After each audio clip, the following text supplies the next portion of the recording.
China country rules and regulation తెలుసు కదా, భయంకరంగా ఉంటాయి. గవర్నమెంట్ గురించి ఏదైనా చిన్న మాట అన్నా సివియర్గా ఉంటాయి పనిష్మెంట్స్. అలీబాబాను చూసాం కదా, రోడ్డు మీదకి వచ్చారు, ఎంత రన్నింగ్ బిజినెస్, ఎంత కోట్లు కోట్లు సంపాదించిన ఆయన. సో అట్లా ఉంటాయి వాళ్ళ పాలసీస్. వాళ్ళ పాలసీల వల్ల రీసెంట్గా కొన్ని కంపెనీస్ వాళ్ళకి సప్లై చేయము అని అంటున్నాయి. ఆ, అంటే మనం కూడా నియోజన్ కెమికల్స్ అనేది లార్జెస్ట్ ఎక్స్పోర్టర్ లిథియం కార్బొనేట్ చైనాకి పంపించట్లేదు, వేరే చోటకి పంపిస్తున్నాం. అంటే బ్యాటరీస్లో వాడతారు అది. సో ఇప్పుడు కనుక చైనాకి ఆపేస్తే ఈ నియోజన్ కెమికల్స్కు గుజరాత్ ఫ్లోరో కెమికల్స్కి అడ్వాంటేజ్ అవుతుంది. సో డెఫినెట్గా ఈ రెండు కంపెనీస్ బాగా పెరిగే అవకాశాలు ఎక్కువ ఉంటాయి. కాంపిటీషన్ అదర్ దాన్ చైనా అంటే జపాన్, కొరియా.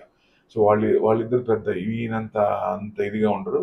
సో డెఫినెట్గా ఫ్యూచర్లో లాంగ్ 3 to 5 years తీసుకుంటే 1800 ఉన్న నియోజన్ కెమికల్స్ యాజ్ ఆన్ డేట్ 4000 5000 దాకా వచ్చే అవకాశాలు ఎక్కువ ఉంటాయి. ఎక్స్పోర్ట్ ఎక్కువ అవుతున్న కొద్ది గ్రోత్ ఆ కంపెనీకి రావచ్చు. ఇది మన ఇన్వెస్ట్మెంట్లో లాంగ్ టర్మ్ ఇన్వెస్ట్మెంట్ పెట్టుకోవచ్చు. Thank you.